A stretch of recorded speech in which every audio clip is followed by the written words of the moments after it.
What's up, guys?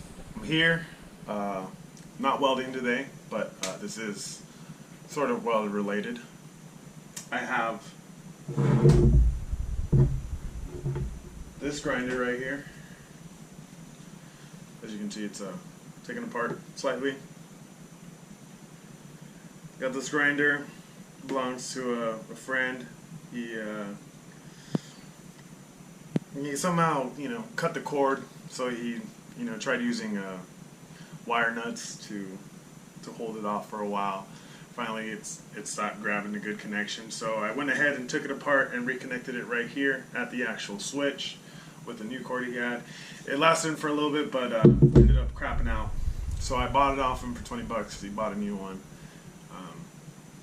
I have the same one, probably in the same, if not worse, conditions than his.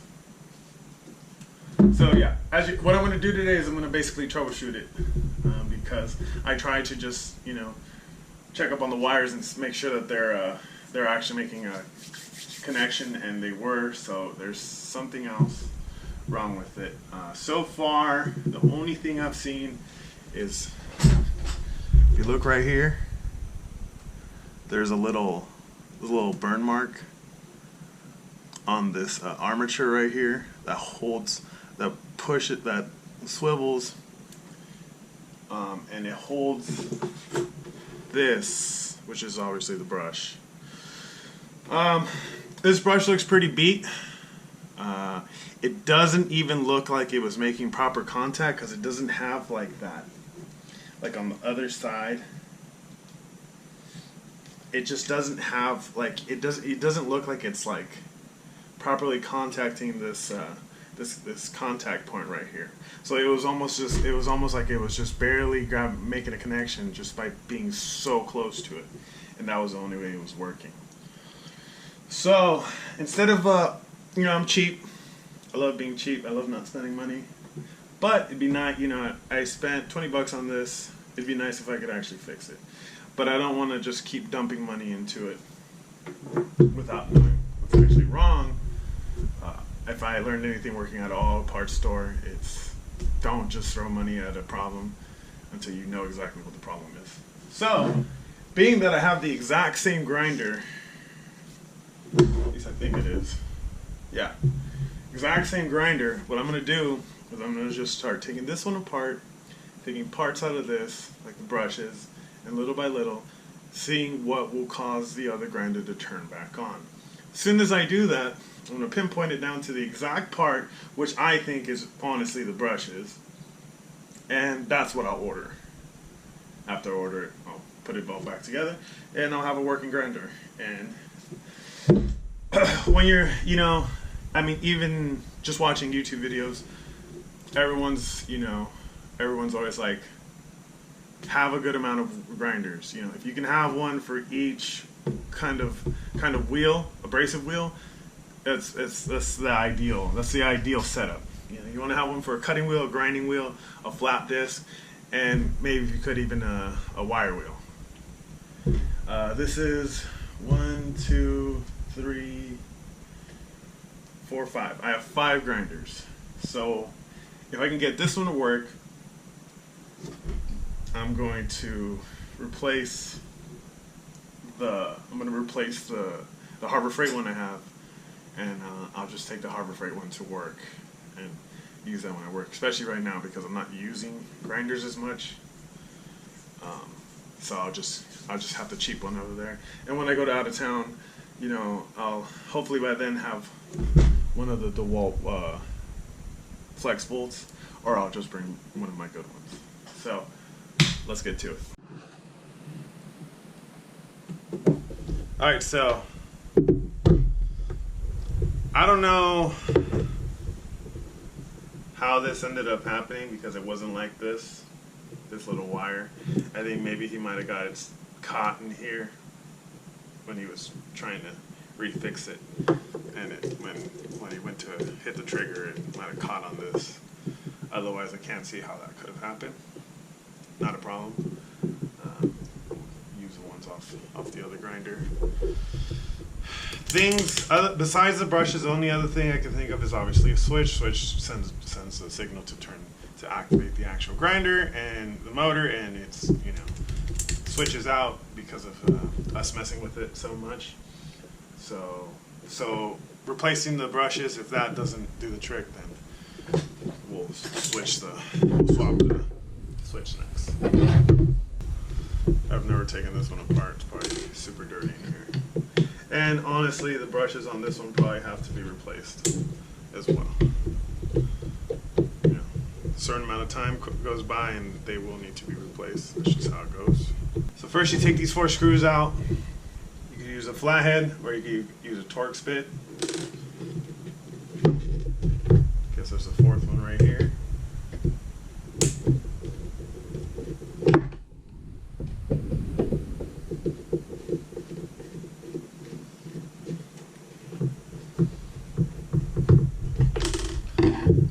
Did I say 4th or 5th? Try to keep all your screws together so they don't get lost. Next, you're taking off these 2 screws. These put pressure on the cord so that, you know, you pull on this when you pull on this cord, it doesn't just try to rip it right out of here. First concern I had was making sure that these were connected in the same position. Might not matter, might matter, but I did watch a video. That was the first thing without coming up with the decision to bring this one over here and taking it apart to figure out what's wrong with it. So I went online and I watched a couple videos to see if the white wire was actually on the right side, which it is. So we can cross that off.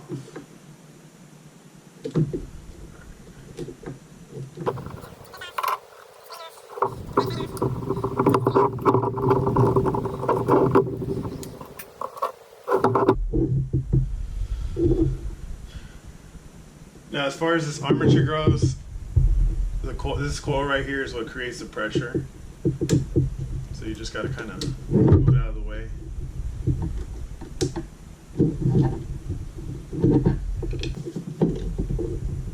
Weird, because that one came out pretty easily.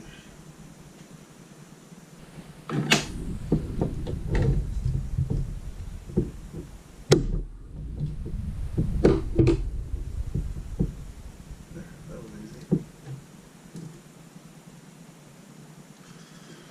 Alright, so I did say these brushes probably need to be replaced, but I mean,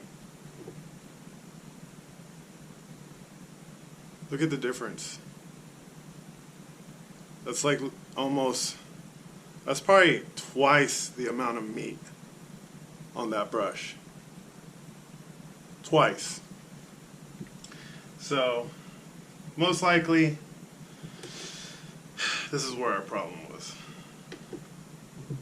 It's that lack of connection. So, I will just turn it around. Plus, this armature right here doesn't look like it has any burn marks. The burn marks on this one were probably just from it trying so hard to make that connection. But one thing I did catch, even with this spring, because of this little ear right here, it's only allowed to go so far down before it hits that, and it's not able to make a connection anymore. And I think that's what was creating that heat. So, on my good welder, on my good grinder, see with the other, this is good. I mean, as old as this grinder is, I bought this used. As old as this grinder is, I'd have to say these have already been replaced, because there's no way.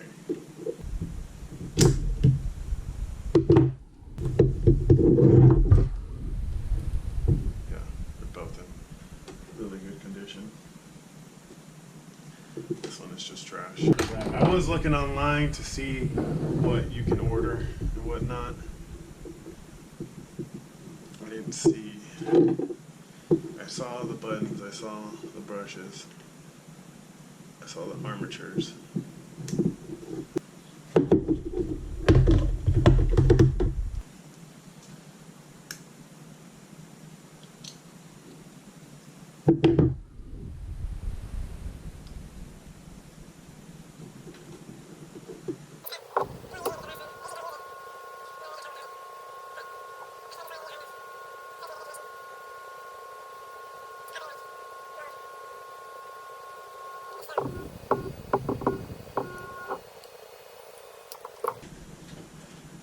either wipe off or won't. But yeah, I think that actually will work. I mean, no, that will work. So, I just gotta fucking shoot that over. I don't have my actual heat gun, so bust out the chick's hairdryer.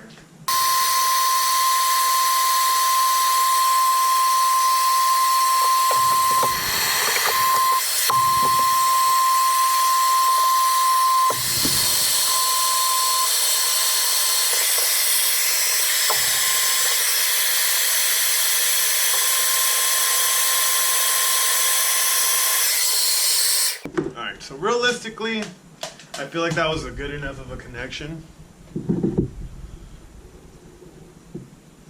to where I won't need to replace.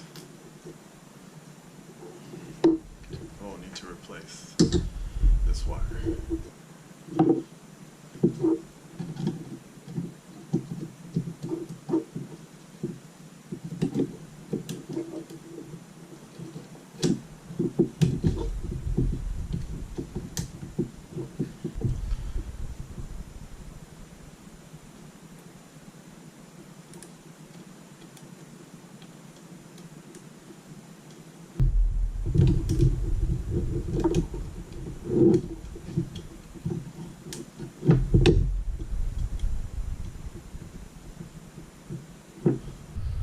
Alright, everything is in its place.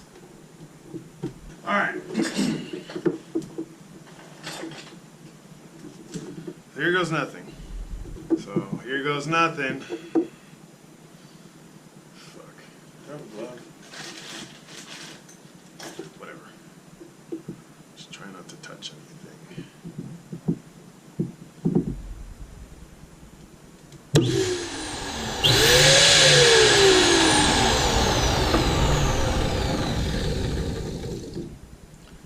Alright, well, there it is. Turned on. Go ahead and disconnect it. But there it was. So, I mean, this is it. You know, this is what you have to do sometimes. Things break.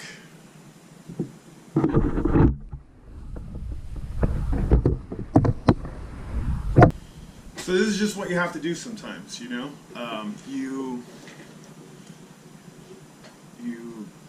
You buy stuff, whether you buy new or you buy used, use the crap out of it, and parts get old.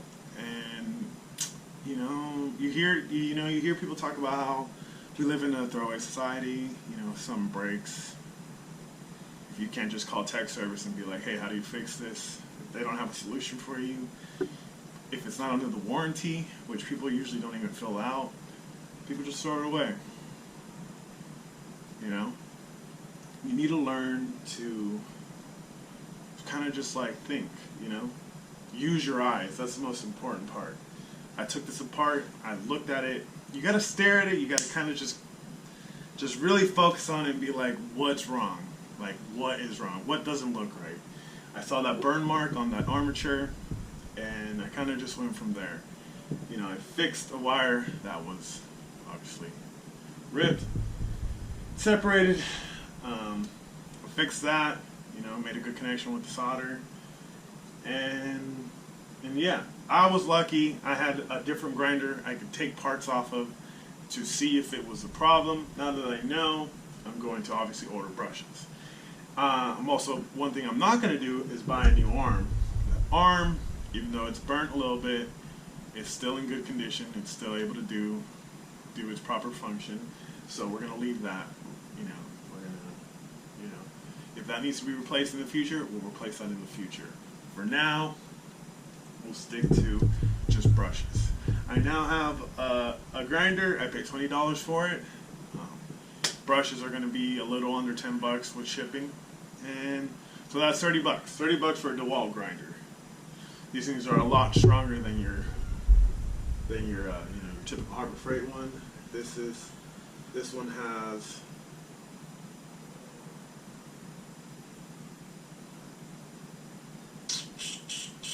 what am I looking for? I think it says 10 amps, which it says 10A. I I know.